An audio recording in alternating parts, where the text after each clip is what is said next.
After knowing the impact of road development to any country, all African countries have woken up from the sleep and they have started investing on road development. We are narrowing down today to Kenya, and I'm taking you to Mombasa City. Of two 4-lane parallel bridges with the width of 20 meters each and an extra 2-meter rail for non-motorized traffic and a pedestrian footpath.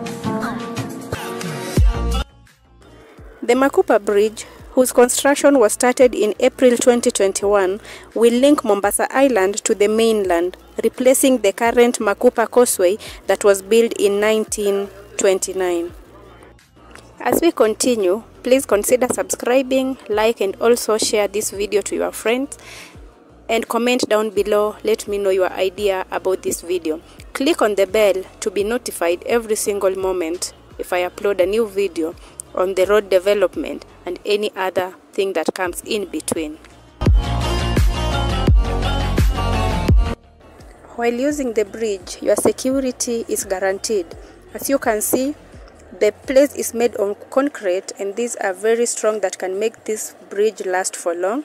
And also the markings on the road are very light, like you can see them.